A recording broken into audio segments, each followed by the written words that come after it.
Hello guys and welcome back to my channel. So in this video I will tell you that how to remove followers on Twitter. So before starting the video, make sure to like this video and subscribe to my channel. So first of all, you need to open up the Twitter application on your Android and iOS. Then you need to tap on the profile image at the top left here.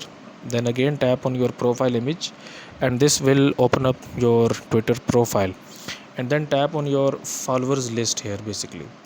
So now as you can see that there is not any official way of removing the followers from your Twitter list.